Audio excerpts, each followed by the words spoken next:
वसल्लम से मोहब्बत का तकाज़ा भी यही है कि हम उनकी जो तालीमात है, जो उनके लाए हुए अहकामात हैं, उन पर अमल दरामद करें और सिर्फ ज़ुबानी कलामी नहीं, दावा नहीं करना, बल्कि उसका हमें सबूत भी देना है।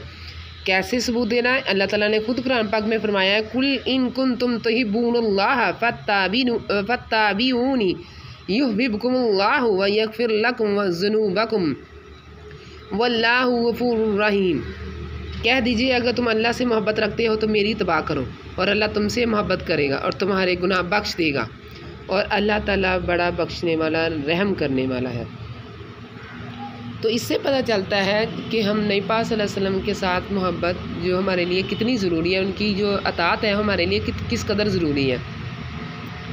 क्योंकि नबी पाक सल्लल्लाहु अलैहि वसल्लम की जो अतात है उसके बारे में अल्लाह ताला ने कुरान पाक में एक और जगह फरमाया है कि तुम्हारे पास तुम्ही में से एक रसूल आए हैं और तुम्हारी तकलीफ़ उनको गिरा मालूम होती है, यानी तकलीफ़ देती है। जब आप सल्लल्लाहु अलैहि वसल्लम की उम्मत तकलीफ़ में हो तो आप सल्लल्लाहु अलैहि वसल्लम को जो है वो तकलीफ़ होती है और तुम्हारी भलाई के ख्वाहिशमंद है, मोमिनों पर नहायत शफ़क़त करने वाले और मेहरबान हैं। और एक जो अच्छा इंसान है, एहसान का बदला एहसान से देता है, क्योंकि मोमिनों पर अल्लाह ताला के तो एहसान बेशक बहुत ज़्यादा, लेकिन नबी पाक सल्लल्लाहु अलैहि वसल्लम के भी अनगिनत एहसानात हैं। नबी पाक सल्लल्लाहु अलैहि वसल्लम पर मोमिनों का ये एहसान अज़ीम है कि उनके दिलों को जो उन्होंने कुफ्र से पाक किया और उसमें जो कुफ्र शिरक है वो ख़त्म किया और उसमें जो अल्लाह की नूर है, अल्लाह ताला का पैगाम है, अल्लाह ताला का डर है, प्यार मोहब्बत है, वो सारी भरी मोमिनों के दिल में। तो मोमिनों पर नबी पाक सल्लल्लाहु अलैहि वसल्लम का एहसान का तकाज़ा भी यही है कि वो अपनी जो मोहब्बत है, अतात है, इत्बा का मज़हर नबी पाक सल्लल्लाहु अलैहि वसल्लम को बनाए। और जब नबी पाक सल्लल्लाहु अलैहि वसल्लम जो है वो उससे हमारी मोहब्बत हिस्सी और जिबली नहीं है बल्कि अकली और शरई मोहब्बत है। क्योंकि नबी पाक सल्लल्लाहु अलैहि वसल्लम से मोहब्बत ये है कि हम अपनी अतात और जो मोहब्बत है और फरमाबरदारी है उसका मरकज़ वो नबी पाक सल्लल्लाहु अलैहि वसल्लम को ही बनाए। और अतात रसूल की मुकम्मल खुद सुपुर्दगी बहुत ज़रूरी है, क्योंकि ये जो है अगर हम सिर्फ ज़ुबानी कलामी अमल करेंगे कि हमने नबी पाक सल्लल्लाहु अलैहि वसल्लम की तालीमात पर या नबी पाक सल्लल्लाहु अलैहि वसल्लम पर ईमान ले आए हैं और हम उनकी जो बातें हैं या जो उनकी हदीस है वो सुन लेते हैं, तो हम ये नबी पाक सल्लल्लाहु अलैहि वसल्लम से मोहब्बत है ये हमारी नहीं, हमें अमलन उसका सबूत देना हमने। इसलिए हमें चाहिए कि नबी पाक सल्लल्लाहु अलैहि वसल्लम की जो मोहब्बत अतात है वो हम ज़रूर करें। नबी पाक सल्लल्लाहु अलैहि वसल्लम की जो पैगाम वो अल्लाह ताला की तरफ से हमारे लिए लेके आए हैं उस पर अमल ज़रूर करें।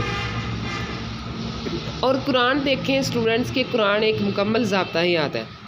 कुरान जो है तमाम मामलात में हमारी मुकम्मल रहनुमाई करता है। कुरान के जो बाज़ अहकामात हैं उसकी तशरीह बहुत ज़रूरी है। जैसे सपोज़ के जो कुरान पाक में है नमाज़ पढ़ने के बारे में, ज़कात देने के बारे में और हज के अहकामात, वो सारे हमें कुरान पाक में तो इसका ज़िक्र मिलता है, लेकिन उसकी जो तशरीह है, नमाज कैसे पढ़नी है, कितनी रखते हैं और कितने टाइम अदा करनी है, हज कैसे करना है, उसके अरकान क्या है, और ये सारा कुछ हमें हदीस के ज़रिए ही मिलता है।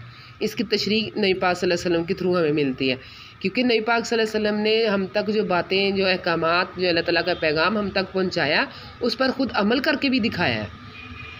और उन्होंने हमारे लिए तकलीफ़ें वो भी सही हैं जो कि एक नबी पाक सल्लल्लाहु अलैहि वसल्लम को होनी नहीं थी चाहिए, यानी कि उन्होंने हमारे लिए, अपनी उम्मत के लिए जो है वो तकलीफ़ें अल्लाह ताला के लिए जो है वो बर्दाश्त की, काफ़रों की तकलीफ़ें, अज़ियतें बर्दाश्त की। जैसे कि ताइफ में जब तशरीफ़ ले गए थे आप सल्लल्लाहु अलैहि वसल्लम, तो जो बदबख्त लोग थे, जो काफ़र थे, उन्होंने पत्थर मारे थे, अपने नौजवानों को पीछे लगा दिया था। जब आप सल्लल्लाहु अलैहि वसल्लम, नबी पाक सल्लल्लाहु अलैहि वसल्लम की जो है वो उस वक्त कितनी उनको अज़ियत दी गई थी जब वो अल्लाह ताला का पैगाम उन तक पहुँचाने गए थे, तबलीग करने गए थे। तो ये सिर्फ़ किस लिए दिखाया गया है कि अल्लाह ताला तो कभी भी नहीं चाहेगा कि उनके पैगम्बरों को तकलीफ़ पहुँचे, कि वो मासूम और पाक होते हैं। लेकिन ये सब कुछ जितनी तकलीफ़ें आई हैं वो सिर्फ किस वजह से आई हैं? अपनी उम्मत को दिखाने के लिए। नबी पाक सल्लल्लाहु अलैहि वसल्लम ने सारी तकलीफ़ें अपनी ज़ात पे सही किस लिए? अल्लाह ताला का पैगाम पहुँचाने के लिए, और उस पर अमल करके दिखाया। और हमारा भी मोहब्बत का तकाज़ा ये है कि हम नबी पाक सल्लल्लाहु अलैहि वसल्लम की जो तालीमात है उस पर अमल करें और उस पर न सिर्फ ज़ुबानी कलामी दावा करें बल्कि अमल करके भी दिखाएं।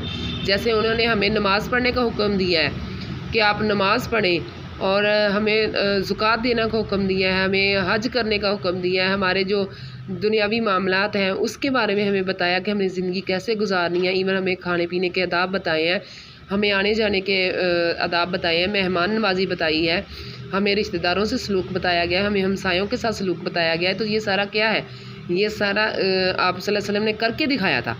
सिर्फ ज़ुबानी वो बता के नहीं गए, बल्कि वो उस पर अमल भी करके गए और हमें भी हुक्म दिया है कि हम लोग भी यही करें।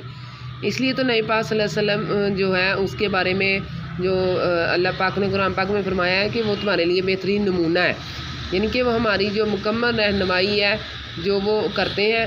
और हर मामलात में अल्लाह ताला ने कुरान में ऐसा कोई पहलू नहीं छोड़ा जो हमारी दुनियावी जो मामलात है उसमें और उखरवी जो मामला है तो उसके बारे में हमें ना बताया हो, लेकिन उस पर इम्प्लीमेंट कैसे हुआ, उस पर जो हमें वजाहत कैसे मिली, और ये सारा कुछ हमें नबी पाक सल्लल्लाहु अलैहि वसल्लम की ज़ात मुबारक से पता चलता है।